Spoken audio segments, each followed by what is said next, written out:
How's it going, everybody? Good to be back here on the Disclosure Team YouTube channel. Before we get into this interview, I just want to give a quick shout out to Laura Sosa, Spaghetti Lee, and Lara Sandling Bennett for being members this month on the channel. So yeah, thank you guys so much. It really does help me do what I do. I don't normally promote all that kind of stuff, but just want you to know it helps. So thank you so much, and good to see you all here live. So yeah, thank you. Let's get straight into this. I'm really happy to be speaking to this gentleman today, and hopefully we're going to dig into some real science and interesting topics. So please welcome Mr. Christopher Plain. Christopher, how you doing, man? Great, Vinnie. Thank you for having me on, my good man. Happy to be here. Hey, it's my pleasure, man. I'm really looking forward to this.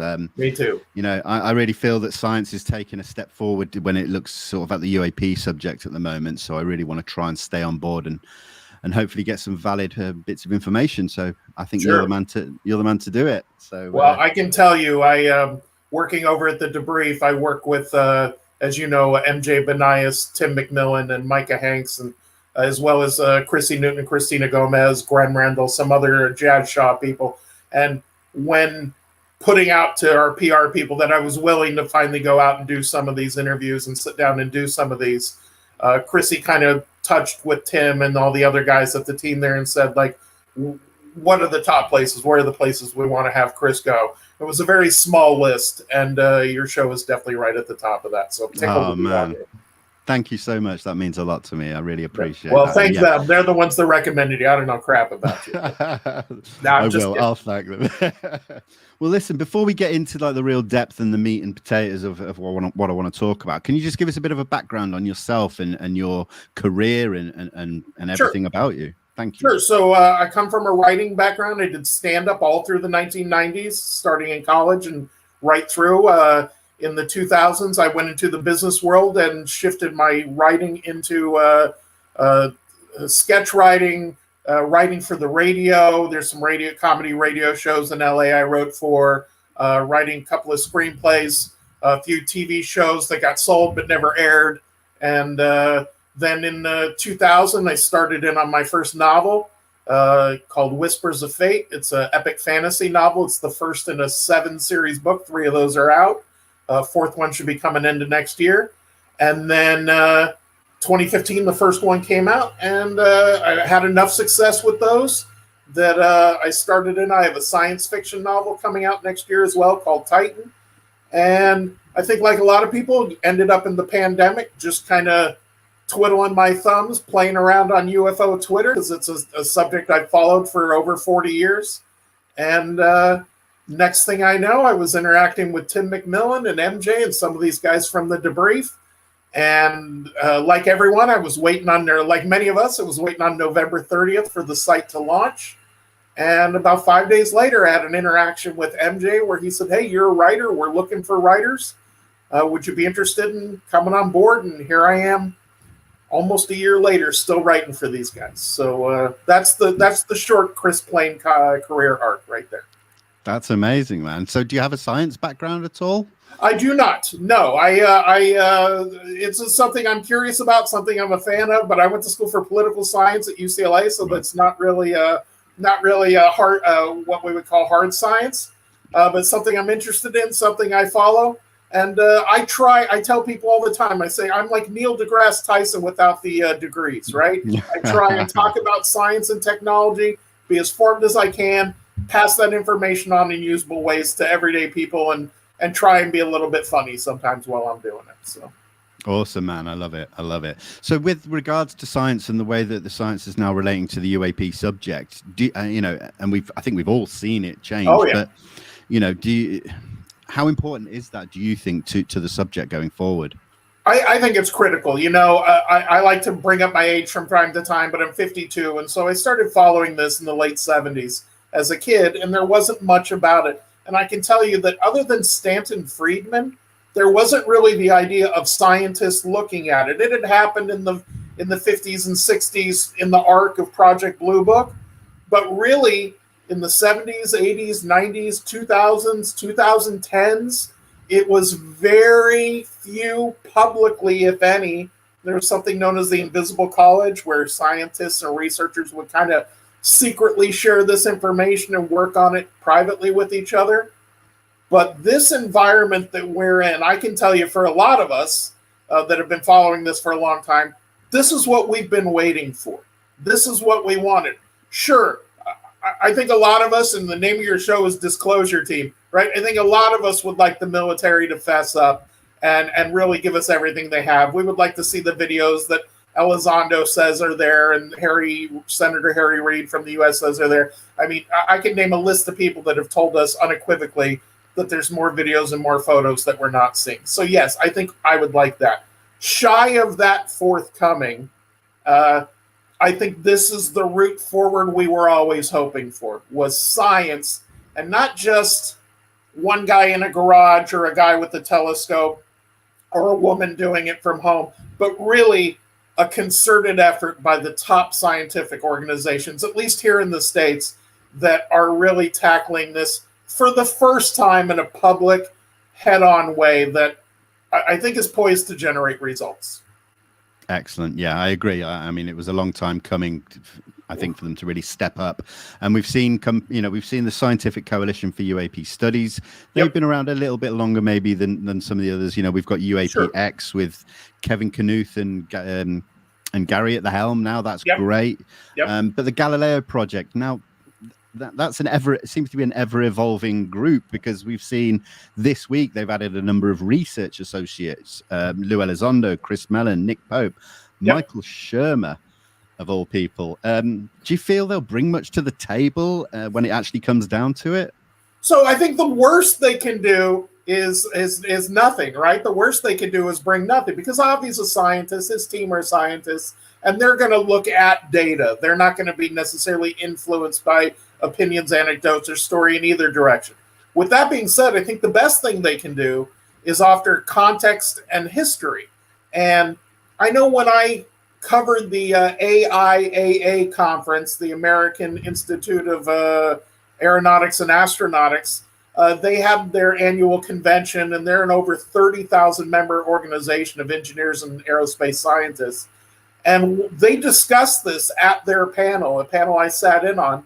It was about a 4-hour panel, and a big part of the discussion was them recounting the internal discussions they've had on exactly that thing.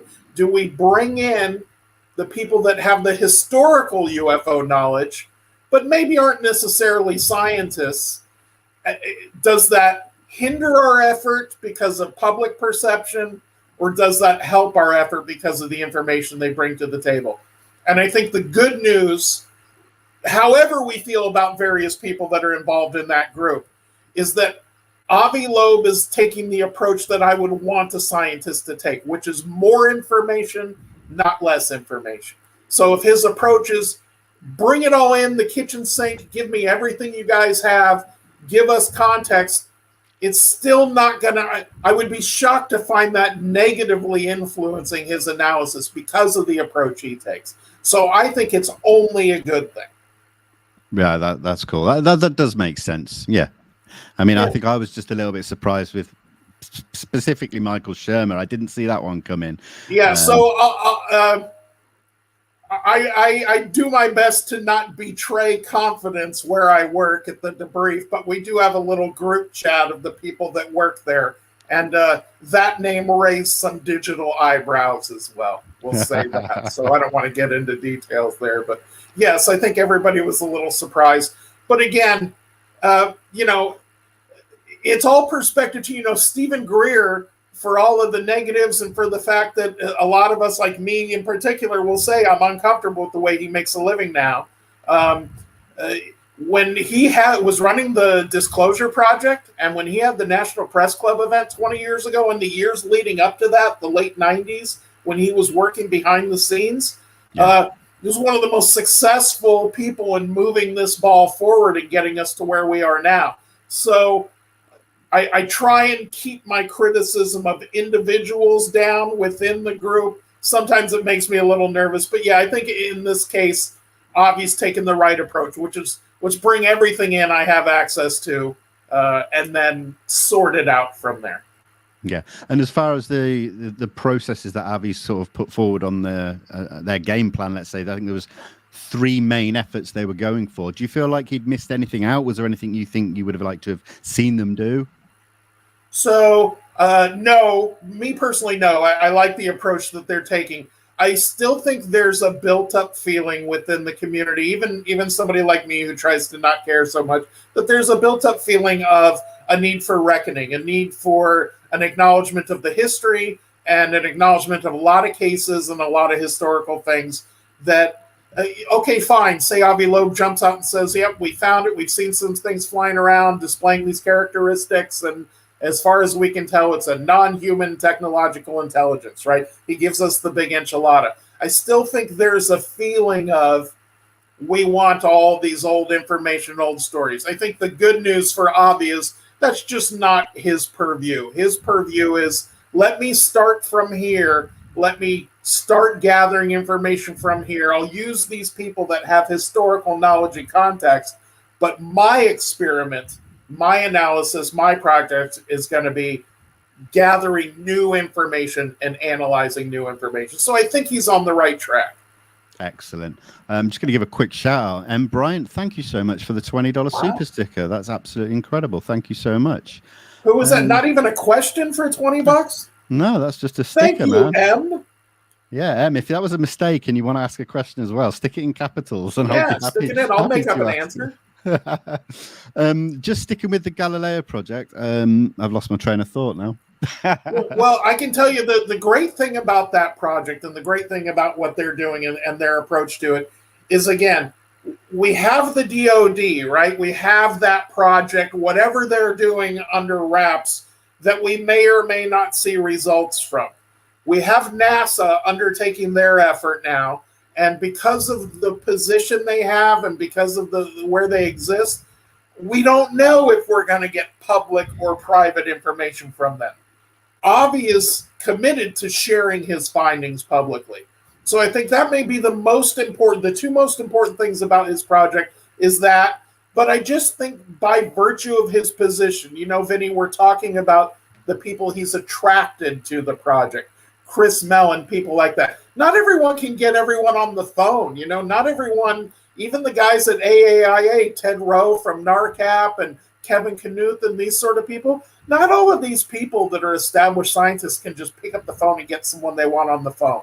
But sure, when you hear that the head of the astronomy department at Harvard, who's running this high-profile project, wants to speak to you, it carries a lot more juice. So I think just by bringing the juice of his position, bringing these people together, and committing to share his information publicly, I don't think we could ask for a lot more from an astronomy professor at a college. Yeah, the one thing I've just remembered what I was going to ask is a lot of people have been asking and looking for when Galileo aims to kind of kickstart all of this work, and I've not been able to see anything. So I just wondered if you'd come across any kind of information regarding that. I haven't, but you and I were talking before the show, Vinny, and I know there's an event that Avi's going to be at next week, a press conference on the 10th, and the impression I get from people around it is that we should start getting some of that around then, if not maybe even the day before, to give us some outlines for that event. But I think he's been putting his people together. There's a large informal team as well that he hasn't made public, but I can tell you there are a lot of researchers at other colleges, other PhDs, people in the scientific field, private industry that have reached out to Avi, connected with him, and he said, I think we could use some of your expertise on this effort. So I believe he's close to launching that. And by launching that, we mean putting the telescopes out and gathering the data. So I think he's close to that. I'd be shocked if it's anywhere past January 1st.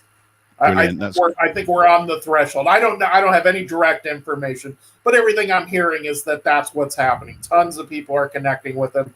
That team is growing. They have the money in hand. Right. They've been zeroing in on locations to put it. And I think sometimes when you're making those decisions and you're adding people at the same time, maybe you put a pause on and say, well, let's see who else we add before we commit to locations for telescopes. I know there are spots that they want to put some of them. that are not easy to do. Places like Catalina Island, which is off the coast of Southern California here, places like that are just not easy to do. So as you add members to your team, some of those members know people, have clout with people, have connections to people, and maybe open up doors. If you see a big movie released, you'll see the producer of the movie, but then you'll see a bunch of people listed as executive producer. Those are usually just rich or influential people that have contacts that help the movie get made. I got you the building to use. I got you this airplane to use. I got you the yacht, whatever. So I think Avi's, that's where he's at. He's filling out that team of high quality people that will help pave the way for a much more successful Galileo project once he starts actually spending that money. Yeah, excellent. And just for everybody that's not familiar, there is an event on Wednesday the 10th where Avi Loeb will be there with Bill Nelson from NASA. You can sign up and watch it live for free.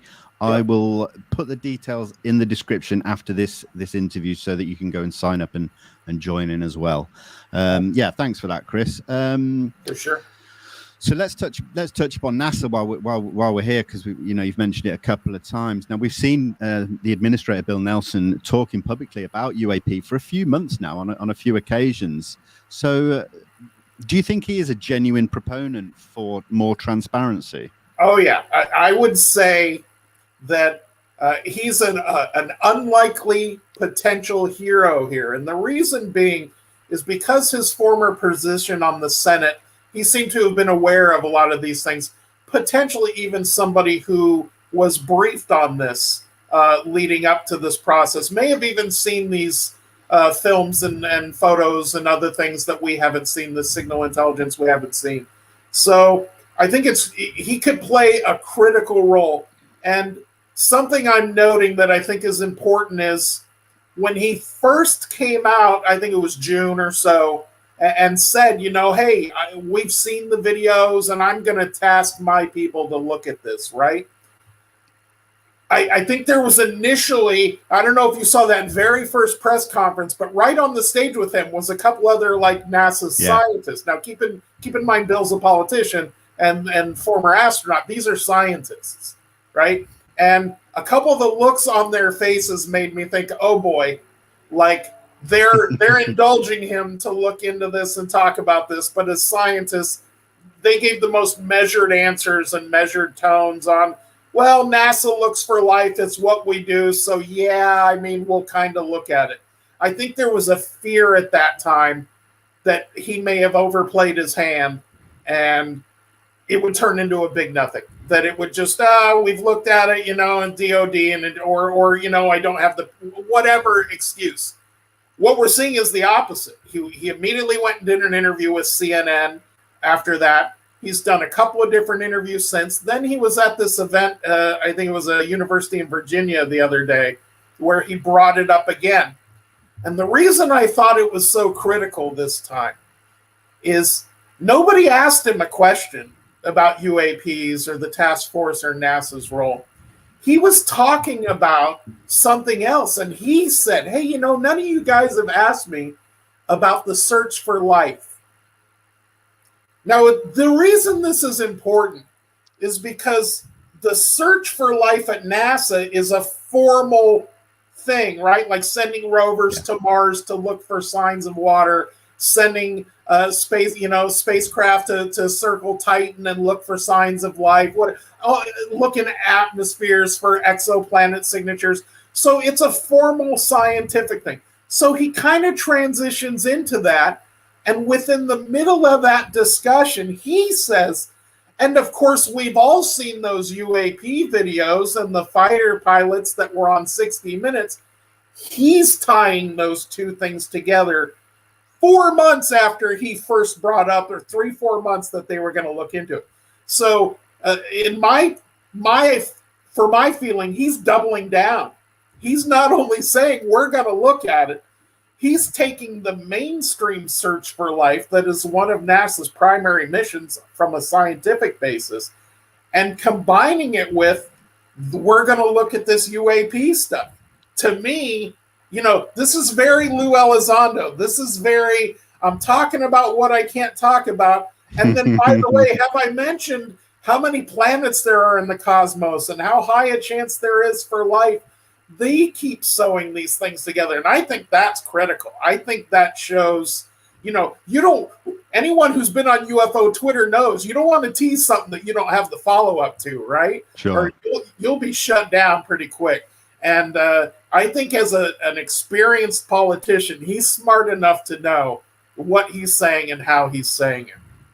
Yeah. The thing is that I've had a lot of people, mainly on Instagram, saying, "Oh, well, it's just NASA. They've seen things in the past. They've airbrushed photos. This is just all a big game to them. They're just saying what they think we want to hear." What would you say to people like that? How would we change minds? So I do know that I've seen UFO TV specials where there's allegations of like UFOs showing up in photos that they airbrush out. Or every time something interesting on the space station live feed shows up, all of a sudden they have technical difficulties. So I don't know necessarily what to think about that. I don't know that those are true or untrue things. I can tell you that because of the job I have at the Debrief, I have the opportunity to speak at scientists at NASA all the time. And a lot of them will privately, you and I have a little conversation before the interview, and this will happen when you're interviewing a subject for an article. We'll have a little private exchange before I hit the record button. And the ones that know of the Debrief, which is a surprisingly high amount, and know what we're doing over at the Debrief, they'll ask me, "Hey, you guys got any photos or video, anything coming? Is there?" And sometimes I'll tease a little bit of what we're working on. But what they all universally tell me, and what I do believe from the scientists I talk to, is that they can't keep a secret. They're intellectually curious. They got into science because they want to know answers. And once they think they know something, they can't wait to share it. It's just in their DNA. So I don't think there is a concerted effort across the length and breadth of the scientific community that works at NASA to keep this covered up. With that being said, is there a small group of people in the position of power there who have edited photos or edited videos or turned off live cams? I just don't know. I don't know how to go about finding that information. I think, again, one of the benefits of having a guy like Nelson in there is he's new, right? He's just come into the job. He's just taken over, and he's coming in. I mean, when I see him talk about UAPs and life on other planets in the videos, his eyes go wider than mine, right? Like, yeah, really, he gets excited. I think that I have confidence that we're going to get something from NASA. If there is a big conspiracy, and if they really are part of it, that is really what's going on, then, then that would tell me that Avi Loeb and all these other things probably don't have a chance either, because it's all probably controlled by some, QAnon or something. That's just not how I operate in the world. That's not how I think things happen. And it's not what I think's going on at NASA. I just think, like I said, there are just too many smart people involved that tell me all the time, we can't keep our mouths shut. We're a leaky sieve. If we find out something cool at NASA, the whole world's going to know within hours. Awesome. I like that. Yeah. Thank you, man. Just a quick shout out again, Laura Sosa. Thank you so much for the $5 super sticker. And awesome. Bazinga. Thanks, Laura. And Johan, 50 sec. Thank you. Cheers with the red wine glass. I will toast to you later, my friend. Thank you so much. Now, you mentioned the AIAA conference earlier, let me bring it up, American Institute of Aeronautics and Astronautics. Now, in that conference, there was talk of UAP, but there was specifically, I think there was an air safety talk done by Ryan Graves. Yes. And to me, that fits in a bit with the I don't like calling it the threat narrative, but it's these potential threats. Now, this hasn't gone down well with a lot of people, this whole threat narrative. They think it's just fear, almost a bit of fear-mongering. Sure. Can you talk about that air safety aspect and why it is a potential threat? Well, first of all, just say as the general, yes, I'm happy to. As the general threat narrative, I will say this. China and Russia are putting ships in space. Space is going to become a battlefield. Weapons will ultimately be up there if they're not up there already. We're developing weapons. The U.S. does, the military-industrial complex, we like to call it here, does not need a narrative to raise money. They don't need to say aliens are coming and they're a threat, so give us more money. there is plenty of existential threats from places like Iran, North Korea, plenty of other countries, but in particular, when it comes to high budget expenditures, Russia and China, hypersonic weapons, hypersonic travel, space battles, there is not going to be a shortage of funding for the military. So to me, the threat narrative came out of Lou Elizondo and these guys trying to get the military to take it seriously, in my opinion, and rightfully so. The military's there to deter or address threats. As far as Ryan Graves and what he talked about at the AAIA, he was talking about the potential for mid-air collision, the potential for an accident.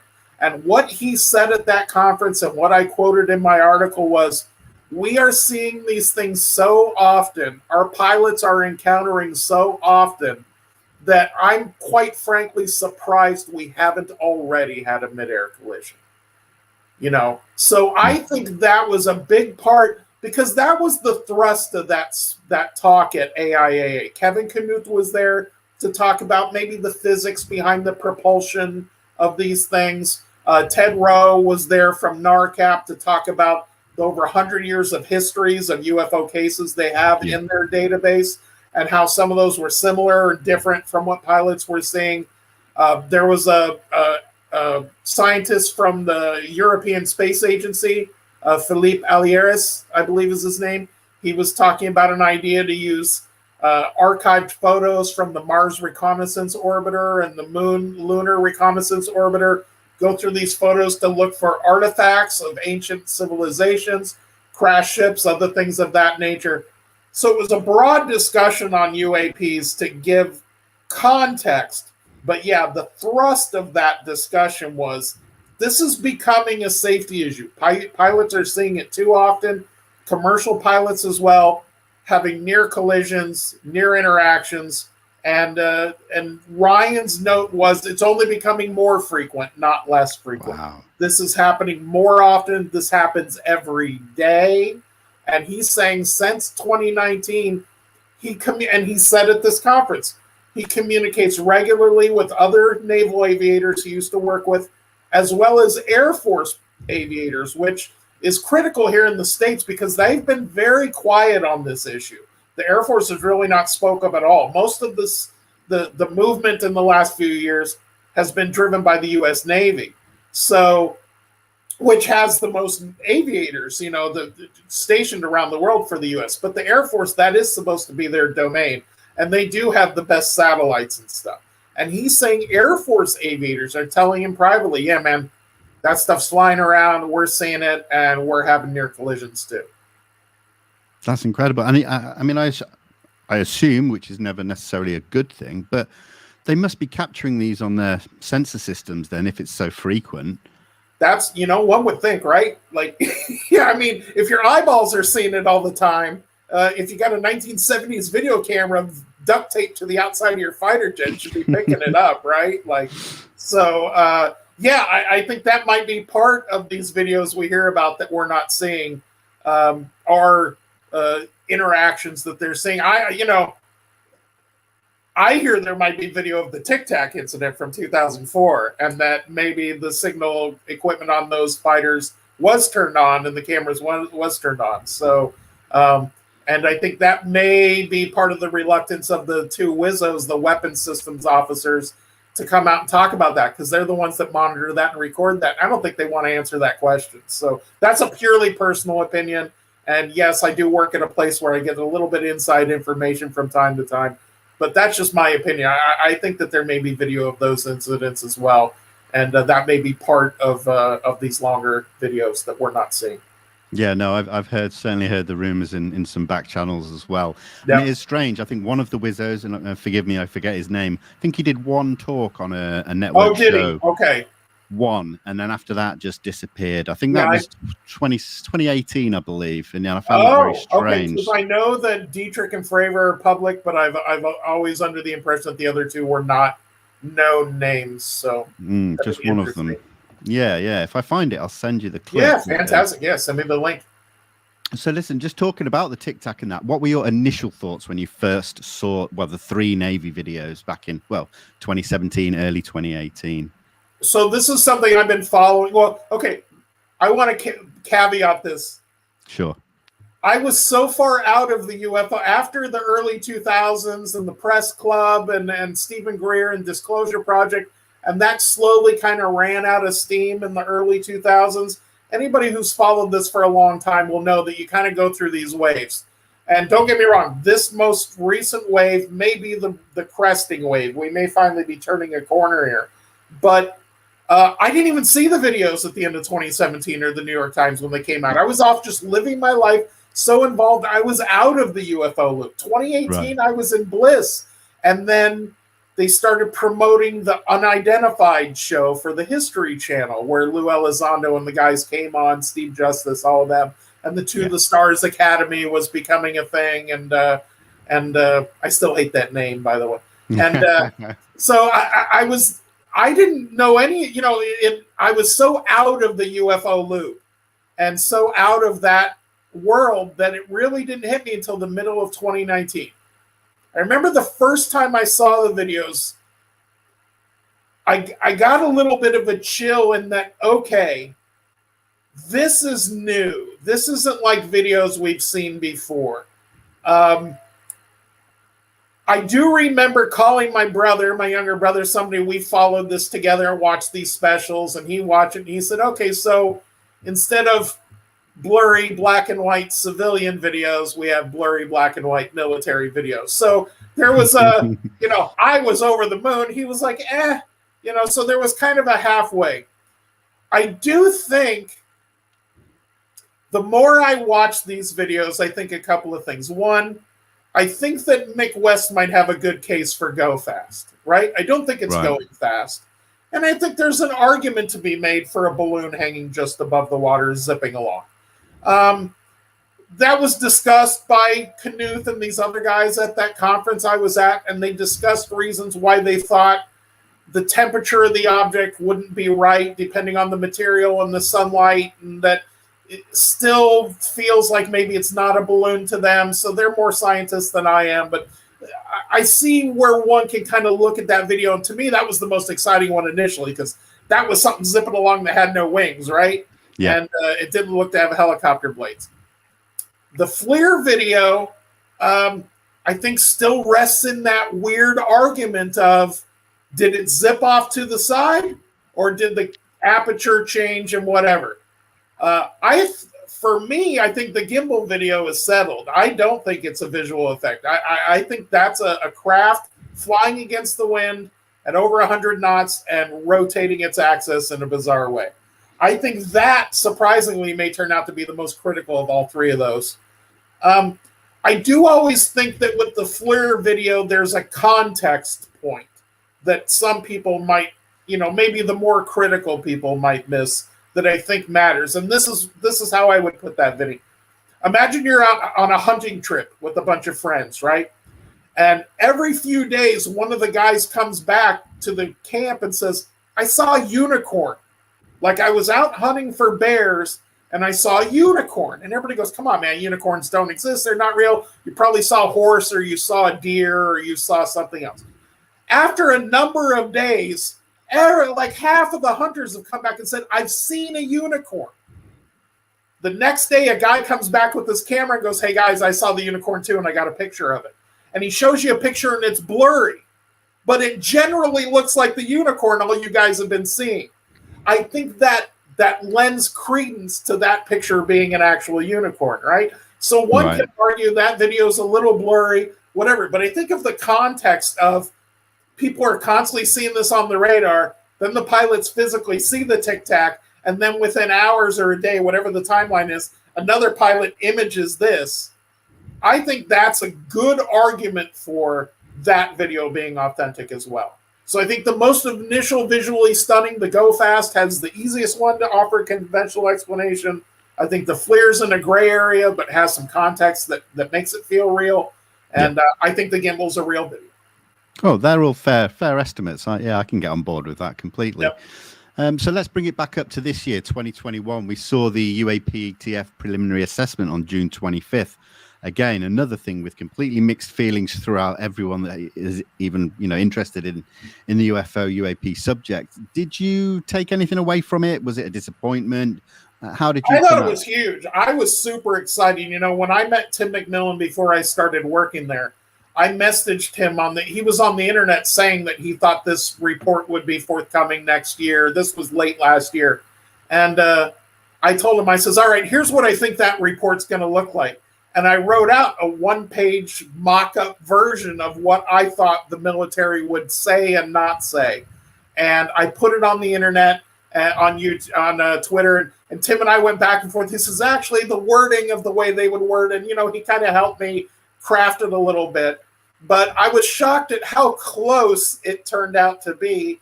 And if anything, the report was more than I expected. Here's the real takeaway for me.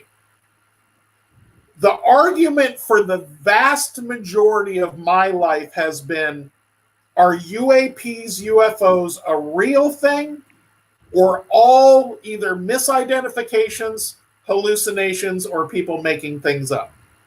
I think we now have the top military organization of, let's be honest, the biggest organization on the planet. The U.S. military in and of itself is the most well-funded, biggest organization of any type on the planet. That organization is coming out saying, we have 144 incidents of this and we can't answer 143. I think that's huge. For them to also say in that report, we have over 20 of these instances where they essentially display some of the observables, right? That's the critical stuff. I mean, I think we all say, we've seen videos, whatever. What we want is a video of something displaying observables, making a hard right turn, shooting up into the atmosphere, traveling at Mach 50, whatever. We want to see those things on video. So I think that the UAPTF gave as much as they could in a public report initially and essentially answered the question.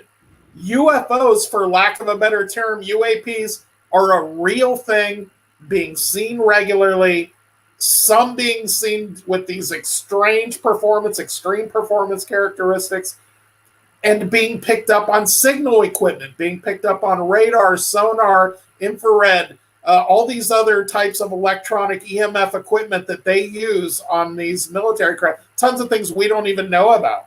I mean, we wrote a story at the Debrief about how you can use 5G like a radar to track people's motions, right? So imagine the equipment that's on these fighter jets and naval craft. So yeah, I think that report in many ways ended the "Are UFOs real?" argument and had the biggest organization on the planet saying, yeah, it's real, we're dealing with it, and out of 144, we don't know what all but one were. Yeah, I agree. I set my expectations quite low so that when we did get something, they weren't broken, let's say. But then recently we've seen the NDAA fiscal year 2022 with the Senate bill and the House bills as well, with the possibility of getting a permanent UAP office. Now, that to me was great and it sounds exciting, but I think a lot of people are disappointed that we will definitely or almost definitely not get any kind of public reports in this case. I mean, here's what I will tell you, right? So think about the ATIP and ASWAP, right? They were programs we didn't know existed publicly, that were happening behind the scenes, that were woefully underfunded, that had a couple of people working on it.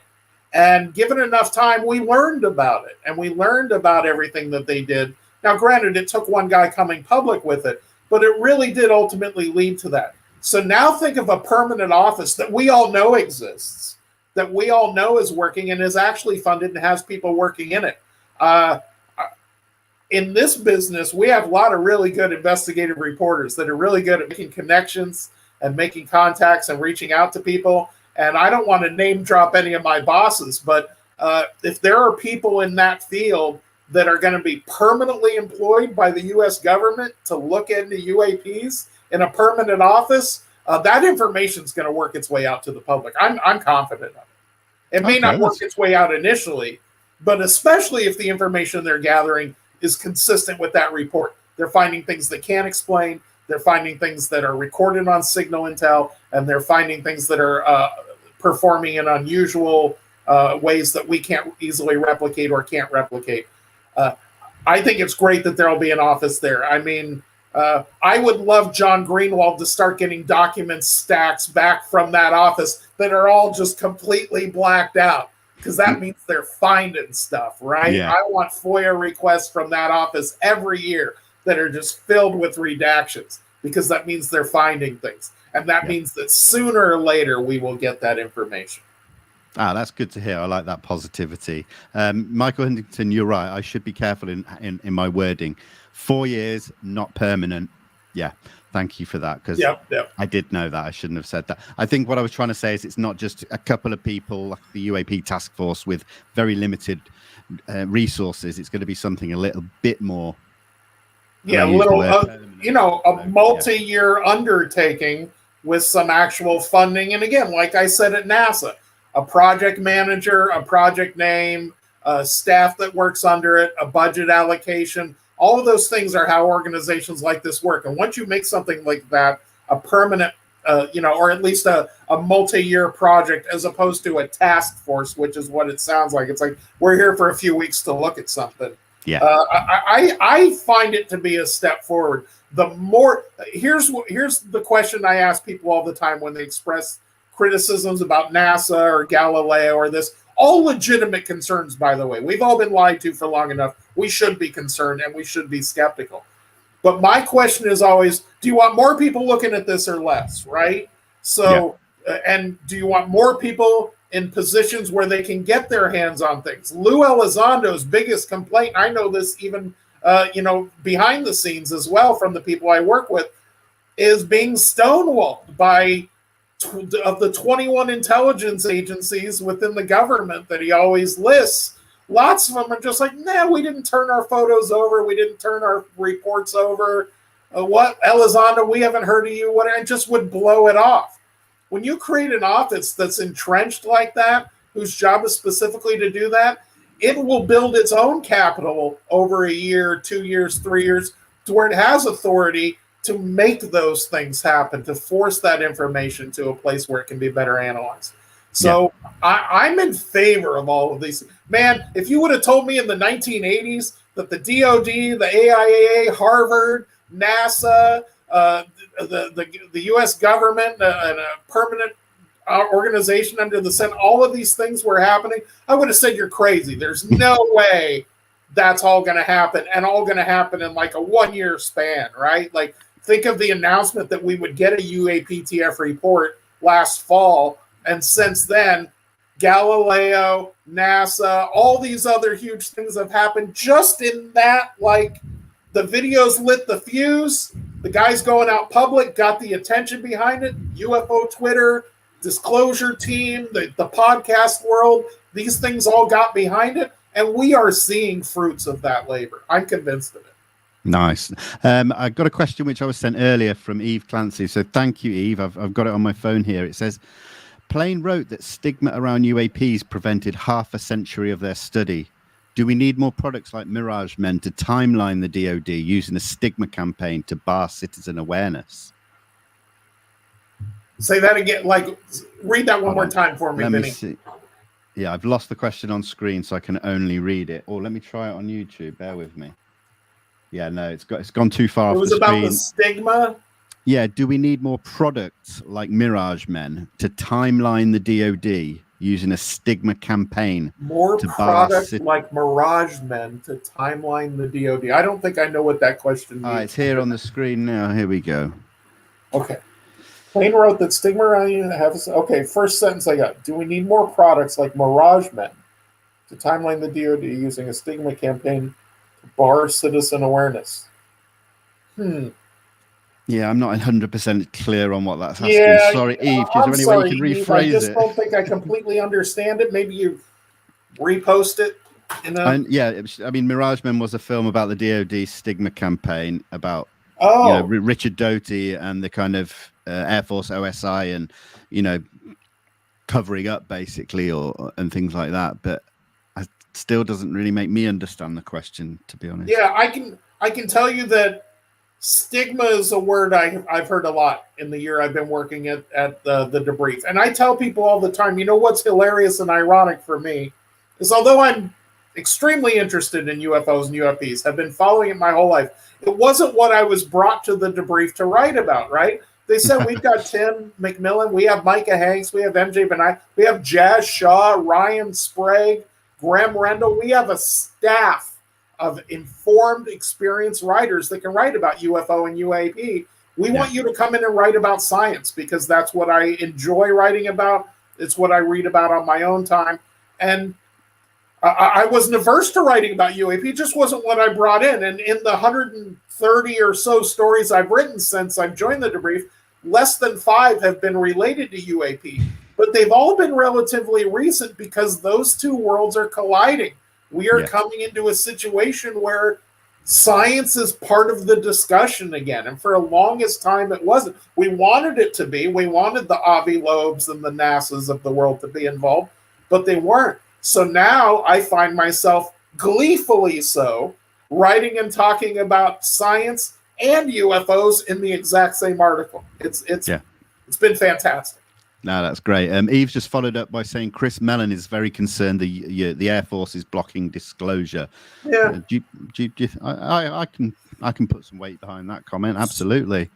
So I have two opposing thoughts in my head that have been there, like I always say, pretty much since 1977 when I first saw a TV show in the U.S. called In Search Of about UFOs. My first real exposure to it as a phenomenon.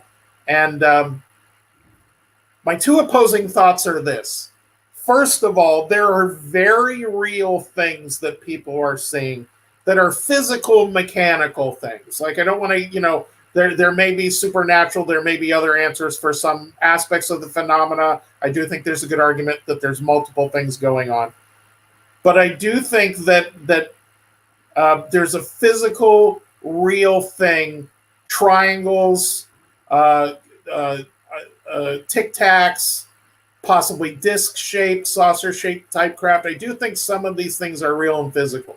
So I think the question always comes down to, at least for the modern, what we call the modern UFO phenomenon, so World War II to present, whether you want to start in 1940 like Graham did when covering the Foo Fighters in his awesome book, which I recommend everybody read. Oh, it's fantastic.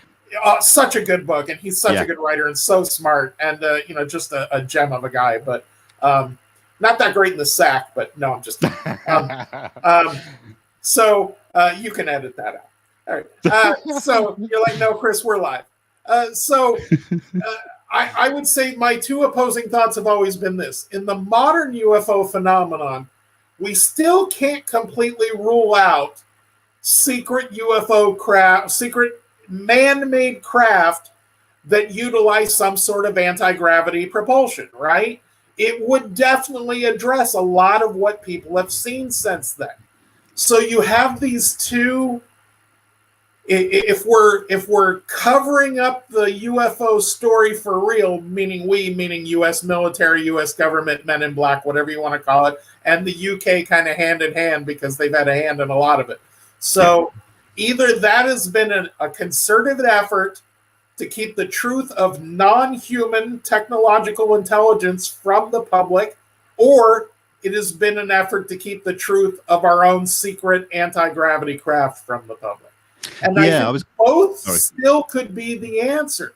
And if the answer is number two, or at least part of the phenomenon, part of what we're seeing falls under the umbrella, if you were the Air Force and you were the people in charge of that technology, wouldn't you keep your action? You'd be doing everything you could to not let that out. And I would see if we have that technology, whether it was the UK or the US that have that technology within our military arsenal, there's no benefit to making it public. Absolutely none. We're already the leading superpower in the world. The only time something like that becomes public is when you find yourself number two. And they're not number two, so there's no benefit to being public. So the Air Force silence, some people ascribe it to they just got burned with Blue Book. They just don't want to be involved. And we'll let the Navy deal with this, and we need to stay out of it. But yeah, them running interference. If Chris Mellon, he was on the inside, he was trying to find the answers. If he thinks they're legitimately running interference, that they're legitimately stopping things, he may very well be right. The motivation for that could be any one of those things and something else I'm not thinking of. But yeah, I think that's why I'm excited about that new office, the 4-year office, is what I mentioned, the ability to maybe pierce that with FBI, CIA, NSA, the various military intelligence offices, pierce that to get to at least internally. Because when Chris Mellon says, it's not ours, I've looked as deep as I can look to all the corners I can look, I believe him that he believes that. It just doesn't mean that there isn't a corner he can't look into. Yeah. Or doesn't have access to. Yeah, I was going to ask you, when you were talking about man-made craft, have you ever looked into or heard rumors around, the late 80s through the 90s, the kind of SR-72, SR-90, whatever it was, the Aurora, these kind of mythological black programs that we just don't know if they ever existed or do, and So I wrote an article about the SR-72 and actually got somebody at Lockheed Martin to answer me, and their answer was, top secret projects of this nature are the things that, whether they exist or not, we can't discuss publicly, and blah blah blah. So I hear a lot. T.D. Barnes, who was a veteran of Area 51, did an interview with the Debrief a couple of months back. Chrissy Newton, it's up on our YouTube channel. Awesome interview. I wrote an article. He had a bunch of great thoughts on whether or not we have crash craft or all of those sorts of ideas. He talked about the Tic Tac and radar spoofing, and he talked about a lot of that stuff. So what was your question again? I'm sorry, I lost myself in my It was just, do you put any weight behind these rumors of, these projects, the Aurora, the SR? Oh, yeah. So a point he often makes, and a point we heard often when the SR-71 was shut down was, well, the U.S. military doesn't end a program unless they already have a replacement in place. That's something I heard a lot. Well, the truth of the matter is the main tasking of the SR-71 has been accomplished by satellites. So it could very well just be the case that military observation satellites were good enough that we went, fueling this thing, maintaining this thing, shooting it up in the sky and having it fly over to more or less take pictures, which is what it does. Oh, we have 1,000 satellites flying over that same place every week that can take much better pictures and much more reliable. So I've been wary of the Aurora or those sort of things. With that being said, there's a lot now to indicate that there is an SR-72 being developed, that there is a hypersonic, Mach 5 or higher, traditionally fueled jet aircraft being used. I think in the hypersonics has gotten to a weird place, right? Like, it's something you hear in the news all the time. Oh, Russia or China is going to have a hypersonic missile. It'll go Mach 6. Guess what? ICBMs will go Mach 20, okay? They'll go into air orbit. You have to go 17,500 miles an hour to get into Earth orbit. And we already have stuff that'll go that bad. So a hypersonic missile, yeah, that's really exciting. But, we can send a rocket that'll go 5 times as fast as a hypersonic missile. But hypersonic aircraft, the ability to put a body inside of one of these things, or a critical person or critical people inside one, I do think that that's something that's regularly being worked on. And I wouldn't be the least bit surprised if it's being tested. And if it is being worked on, it is being tested, then you bet your ass the Debrief's going to report on it the minute we know something. Yeah, awesome. Thank you for touching upon that. Now, recently I spoke with Lou Elizondo, and he gave a little demonstration of this new artificial intelligence software that is going to be released soon to the public to look at UAP videos to assess whether they show a genuine unknown and things like that. Do you put much weight behind these kind of projects? So this is really exciting. So I know it's still not completely public. I know there was a little teasing on Twitter a few months ago, but I'm connected and in touch with some people at UAP at Home. I don't know if you've heard of UAP at Home. No, I haven't. It's what it sounds like. It's using equipment at home, telescopes and other observation equipment, and letting that information be analyzed at a central server. And what it really is attempting to do is democratize the process. I mean, imagine if just everyone who was interested in this had a little camera parked in their backyard or on top of their apartment or wherever that was pointed there, was connected to their computer, and it was just gathering data. And that data could all be analyzed by software. So that's kind of what I believe UAPX was doing. I know that's what UAP at Home is doing. I know that they've been working diligently on that. There are people that we're connected with over at the Debrief, so it's something, when there is a big announcement to come out, we'll be reporting on it. But yeah, you know, I hear regularly, oh, there's a zillion cell phone cameras on the planet. If everybody's walking around with the camera, why don't we have great UFO videos? Well, I think what we're about to find is thousands, if not hundreds of thousands of people on the planet pointing telescopes at the skies and pointing much more sophisticated cameras at the skies, gathering and sharing that data in a way that it can be analyzed like never before. We're in the computer age. We're in the information age. This is just going to happen. Yeah, absolutely. One final thing that you wrote about that I really found really interesting was this story, which I'd not heard a lot about, was the astrobiologist Abel Mendes. Who was calling for the DoD to release data in that. Can you give us a little bit of a breakdown of that story? Sure. Abel runs a facility down in Arecibo, Puerto Rico. It's a huge telescope facility that recently has had some damage. For people that ever saw the movie Contact with Jodie Foster, that's the big telescope. A lot of it takes place there.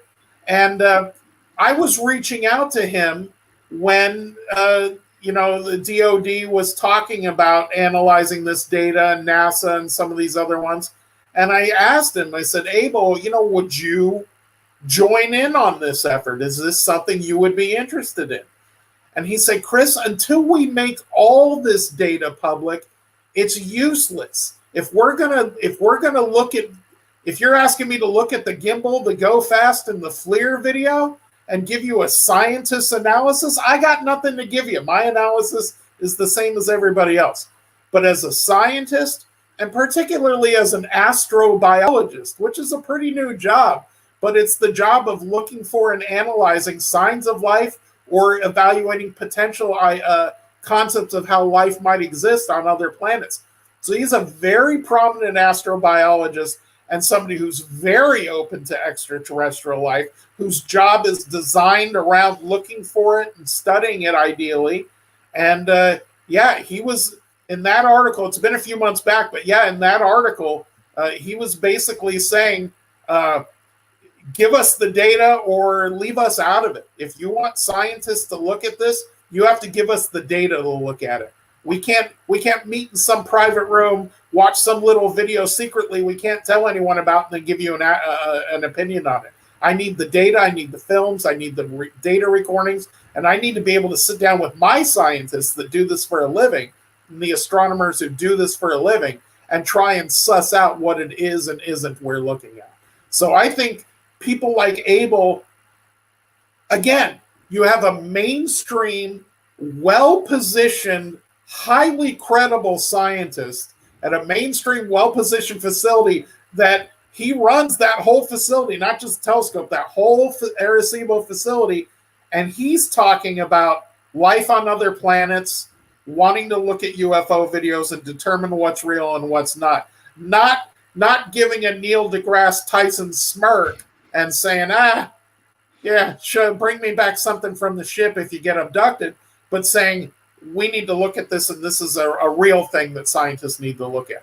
That's the overwhelming opinion I get from scientists that I speak to at my job, is they are curious people who are open-minded. They're not making their minds up ahead of time. The people that have made their minds up ahead of time, I hate to say it, are usually a much older generation who grew up in a world where man hadn't really walked on the moon, exoplanets didn't exist, and they just haven't rearranged their mind to the new information that's become available in this period of time. So yeah, no, that makes sense. Thank you. Yeah, that's really interesting. It just goes to show that I guess the stigma and taboo has dropped if more scientists are willing to talk about it and come forward with, you know, it's going away, Vinny. You know, I think we're in the world of Ancient Aliens and Unidentified and Discovery Channel and History Channel and all these different things, James Fox movies.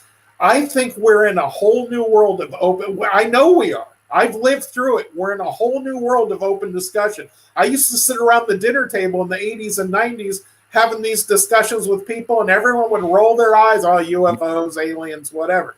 Those discussions are not only not eye rolls anymore, those people ask me now, hey, you work at the Debrief.